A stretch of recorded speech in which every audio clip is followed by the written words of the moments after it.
I want to talk with you about what the next mayor is going to be walking into. We've heard a lot from candidates who say that the foundation of the city is very solid and that we're going to be able to build on progress that has been achieved in the Duggan administration. But I feel like it's a little more complicated than that. So give me your view on, what is the next mayor going to be inheriting here from the Duggan administration? A mess. Let me say that, a mess. I think one of the biggest advantages of the Duggan administration was a change in perception of the city.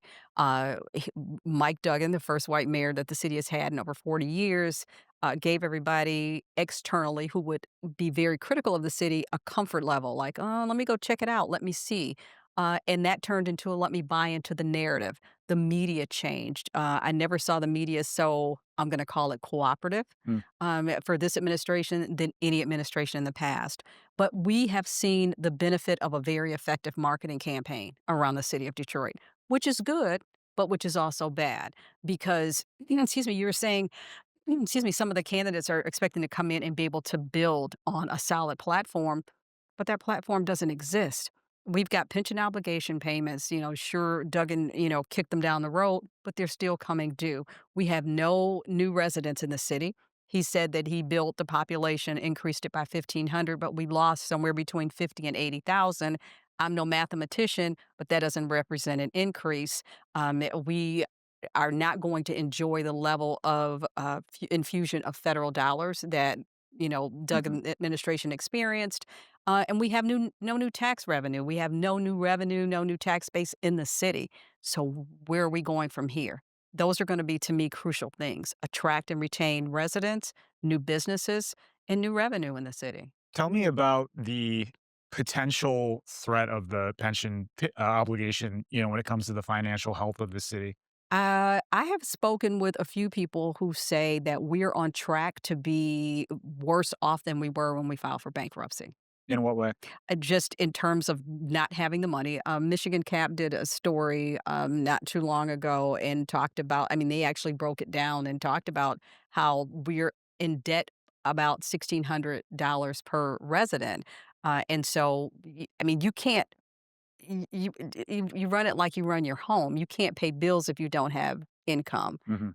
If you've got a lot of debt, our debt in the bankruptcy was restructured. It wasn't eliminated, and we also lost a lot of our assets, which could have maybe in turn generated revenue. Mhm. So, I just don't think it's as rosy as people would like to think. We know that we have high property taxes in the city. A lot of Mhm. those taxes go to pay off debt that the city owes, Mhm. those pension obligations. There's been conversation among the candidates about property tax reform, finding new ways to raise revenue. I think there's also a general feeling that we should find a way to cut property taxes for Mhm. residents and bring costs down for them. But I think there's a question of how do you replace that revenue and Right. how do you grow revenues overall? I mean, you're talking about us having less access to discretionary revenue, the ARPA money we've used Mhm. to boost up not only like social programs, but build up our rec centers and actual do like, infrastructure projects. Not gonna have access to that money anymore. So I don't know. Do you have any ideas for strategies that mayoral candidates should be thinking about when it comes to the revenue Well, question? they'd have to pay me for that, Oh, sure. Malachi. Yeah. But what I will say is that we do need an attraction and retention strategy as it relates to residents. So it's not just about getting new people in the city, but how do we take care of and make sure that those residents that have been here can benefit from any developments or any improvements in the city. I also think that, the quality of life is what will attract and retain. We also need a land use strategy. You can go to pockets of the city and they look great, they're pretty, but if you take a dive and you drive through the neighborhoods, they're horrible. They're no better than they were some time ago. So I don't think that you can coerce people into staying. The majority of Duggan's cabinet doesn't live in the city, and so I always feel like if the city is built with a level of quality where people can enjoy being here, then they'll want to be here.